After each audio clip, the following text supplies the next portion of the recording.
Madurai Kovai metro rail திட்டத்தோட விரிவான அறிக்கையை நிராகரிச்சு ஒன்றிய பாஜக அரசு மறுபடியும் தமிழ்நாட்டு மக்களை வஞ்சிச்சிருக்குன்னு கடுமையான குற்றச்சாட்டு எழுந்திருக்கு. இது தமிழ்நாட்டில் இருக்கிற பெரிய நகரங்கள்ல போக்குவரத்து வசதியை மேம்படுவதற்கான ஒரு முக்கியமான திட்டம். இந்த 60,000 கோடி நிதி ஒதுக்கீட்டுல ஒரு பகுதியா மதுரை மெட்ரோ திட்டம் ரூபாய் 11,368 கோடி மதிப்பீட்டுல முன்னெடுக்கப்பட்டுச்சு. 2021 வருஷம் பட்ஜெட் கூட்டத்தொடரின் போது அதிகாரப்பூர்வமா அறிவிக்கப்பட்ட இந்த மதுரை மெட்ரோ திட்டம் மொத்தமா 32 கிலோமீட்டர் தூரத்துக்கு 17 ரயில் நிலையங்களோட திருமங்கலத்திலிருந்து ஒத்தக்கடை வரைக்கும் இணைக்கிற மாதிரி திட்டமிடப்பட்டுச்சு. இதுக்காக சென்னை மெட்ரோ ரயில் லிமிடெட் நிறுவனம் இந்த திட்டத்துக்கான விரிவான திட்ட அறிக்கையை, அதாவது DPRஐ தயாரிச்சு ஒன்றிய அரசு கிட்ட சமர்ப்பிச்சிருந்துச்சு. எல்லா தகவல்களும் விவரங்களும் முழுமையா இருந்துச்சு. அதே மாதிரி கோயம்புத்தூர் நகரத்துக்கும் ரூபாய் 10,740 கோடி மதிப்புள்ள மெட்ரோ திட்டத்தோட விரிவான திட்ட அறிக்கையை 2023 ஜூலை மாசத்துல தமிழ்நாடு அரசு கிட்ட சமர்ப்பிக்கப்பட்டுச்சு. அதுக்கப்புறம் ஒன்றிய அரசோட ஒப்புதலுக்காக அனுப்பப்பட்டுச்சு. ஒன்றிய அரசோட ஒப்புதல் கிடைச்ச 3 வருஷத்துல மதுரை கோவைக்கான ஒருங்கிணைந்த மெட்ரோ ரயில் திட்டம் நிறைவேற்றப்படணும்னு சென்னை மெட்ரோ ரயில் நிறுவனத்தோட மேலாண்மை இயக்குனர் MS சித்திக் தெரிவிச்சிருந்தாரு. இதனால 2030க்குள்ளேயே மதுரையிலும் கோவையிலும் தமிழ்நாட்டுல மெட்ரோ ரயில்கள் ஓடும்னு எதிர்பார்க்கப்பட்டுச்சு.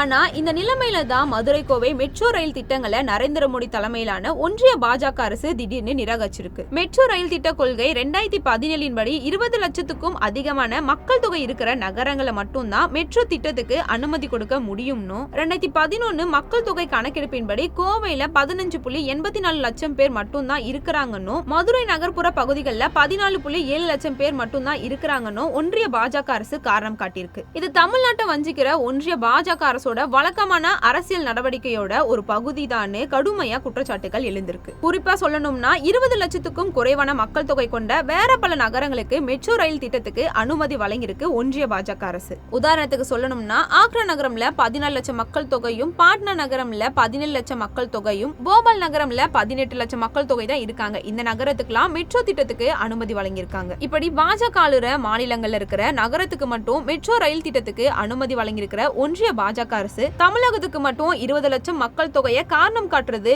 ஏன்னு கடுமையான கேள்விகள் எழுந்திருக்கு. இது தெளிவா தமிழகத்தை புறக்கணிக்கிற அரசியல் நடவடிக்கைன்னு எல்லாரும் விமர்சிக்கிறாங்க. இந்த நிலைமையில் சென்னை மெட்ரோ ரயில் லிமிடெட் நிர்வாகம் ஒரு முக்கியமான அறிவிப்பை வெளியிட்டிருக்கு. 2011 மக்கள் தொகை கணக்கெடுப்பை வச்சுதான் ஒன்றிய அரசு இந்த முடிவை எடுத்திருக்கு. ஆனா அதுக்கப்புறம் 14 வருஷம் ஆயிடுச்சு. இப்போ மதுரை கோவை நகரங்கள்ல எவ்வளவு பேர் இருக்காங்கன்னு முழுமையான விவரங்களோட விளக்கம் ஒன்றிய அரசுக்கு நகரங்கள் எப்படி விரிவாக்கப்பட்டிருக்கணும், மக்கள் தொகை எப்படி அதிகரிச்சிருக்கணும் சொல்லி மறுபரிசீலனை கேட்போம்னு சென்னை மெட்ரோ நிர்வாகம் தெரிவிச்சிருக்கு. முதலமைச்சர் மு.க. ஸ்டாலின் சமூக வலைதள பக்கத்துல ஒரு முக்கியமான பதிவை வெளியிட்டிருக்காரு. அதுல அவர் சொல்லி இருக்கிறது, கோவில் நகரமான மதுரைக்கும் தென்னிந்தியாவோட மான்செஸ்டர்னு அழைக்கப்படுற கோவைக்கும் மெட்ரோ வேண்டாம்னு நிராகரிச்சிருக்கு ஒன்றிய பாஜக அரசு. அனைவருக்கும் பொதுவானதா செயல்படுறதுதான் அரசுக்கான இலக்கணம். அதுக்கு மாறா பாஜகவை தமிழ்நாட்டு மக்கள் நிராகரித்துக்காக இப்படி பழி வாங்குறது கீழ்மையான போக்கு. மார்க்சிஸ்ட் கம்யூனிஸ்ட் கட்சி மாநில செயலாளர் பொ. சண்முகம் விரிவான அறிக்கை ஒன்றை வெளியிட்டிருக்காரு. பாஜக ஆளுற மாநிலங்கள்ல மக்கள் தொகை குறைவா இருக்கிற வேற பல நகரங்களுக்கு அனுமதி கொடுத்திருக்கிற நிலையில தமிழ்நாட்டுக்கு மட்டும் அனுமதி மறுக்கிறது வன்மையான கண்டனத்துக்கு உரியதுன்னு சொல்லியிருக்காரு. மதுரை அக்ரி மற்றும் அனைத்து தொழில் வர்த்தக சங்கம் இந்த விஷயத்துல கடும் அதிர்ச்சியையும் அதிருப்தியையும் வெளியிட்டிருக்கு. சங்கத்தோட தலைவர் S. ரத்னவேல் விரிவா விளக்கம் கொடுத்திருக்காரு. அதுல அவர் சொல்லி இருக்கிறது, நகரத்துல குடியிருக்கிற மக்கள் தொகையை மட்டும் அடிப்படையா வச்சு மெட்ரோ திட்டத்துக்கான அனுமதியை தீர்மானிக்க முடியாதுன்னு, நகரோட குடியிருப்பு மக்கள் தொகை மட்டுமே அளவுகோலா இருக்க முடியாதுன்னு, இந்தியாவோட மிக முக்கியமான சுற்று தலங்கள்ல ஒண்ணு மதுரை தான். உலக புகழ்பெற்ற மீனாட்சி சுந்தரேஸ்வரர் திருக்கோயில் மதுரையோட மைய பகுதியில இருக்கு. இங்க ஒவ்வொரு வருஷமும் லட்சக்கணக்குல நம்ம நாட்டு மக்களும் சர்வதேச சுற்றுலா பயணிகளும் வராங்க. அது மட்டும் இல்லாம ராமேஸ்வரம், தனுஷ்கோடி, கன்னியாகுமரி, குற்றாலம், கொடைக்கானல் மாதிரி பல சுற்றுலா தலங்களுக்கு போகிறதுக்கு மைய புள்ளியா மதுரை இருக்கு. இவங்க எல்லாரும் ஒவ்வொரு நாளும் மதுரையோட சாலைகளையும் போக்குவரத்து வசதிகளையும் பயன்படுத்துறாங்க. இதனால மெட்ரோ ரயில் திட்ட அனுமதியை தீர்மானிக்கிறப்போ குடியிருப்பு மக்கள் தொகையோட சேர்த்து மதுரையில